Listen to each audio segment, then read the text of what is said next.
కొత్త భక్తునికి నామాలెక్కువ అన్నట్టు నిన్నియాల అల్లు అర్జున్ సైడ్ తీసుకున్న వైసీపోళ్ళు ఇంత ఇంత అవుట్ రైట్ గా సపోర్ట్ ఇచ్చుకుంటా దాదాపు బన్నీని పంకపాటి మనిషిని చేసేసిరు కదా.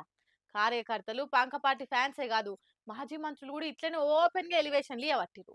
పుష్ప టూ సినిమాని బ్లాక్ బస్టర్ చేసేందుకు Allu Arjun hard core fans కంటే ఫ్యాన్ పార్టీలు ఎక్కువ బాధ్యత తీసుకొని భుజాల మీద వేసుకొని పనిచేస్తున్నట్టుగా వైసీపీ లీడరు మాజీ మంత్రి అంబటి రాంబాబు ఉండి ఇండియన్ సినిమా చరిత్రలో ఫస్ట్ రోజు 294 కోట్లు కలెక్ట్ చేసినోడు మనోడే అప్పుడు నాకు మస్తు గర్వంగా ఉంది అని రాసుకొచ్చిండు ఎక్సులా. అంత మంచిగా ఉంది కానీ అసలు పుష్పరాజు ఆ పార్టీలకు మనోడు ఎప్పుడు అయింది అనేది అసలు డౌట్.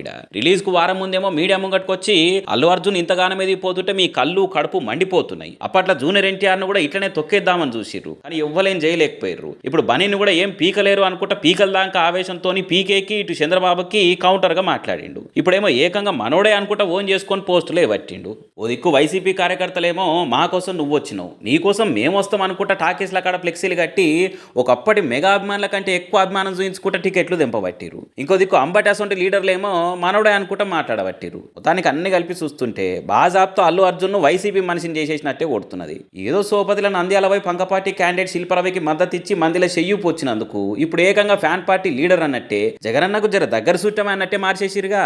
శత్రువుకు శత్రువు మనకు మిత్రుడు అన్నట్టు ఇప్పుడు మెగా ఫ్యామిలీకి పవన్ ఫ్యాన్స్ కు అల్లు అర్జున్ కు వర్తలేదు కాబట్టి బన్నీ మనోడే అని దగ్గర తీసుకొని దత్తత తీసుకున్నంత సపోర్ట్ ఇస్తున్నారు. ఇలా పటరాని పాయరం చూస్తుంటే రేపు వచ్చే ఎలక్షన్లలో వైసీపీకి వెళ్ళి ఎమ్మెల్యే టికెటో ఎమ్మెల్సీ సీటో ఆఫర్ చేసి మరి అల్లు అర్జున్ మీద అభిమానం ప్రదర్శించే తట్టే ఊరుగా అనుకుంటా కామెంట్లు ఏబట్టిర్రు. ఇలా పోస్టులు పక్కల మీద రోస్టులు చూసిన నెటిజనాలు.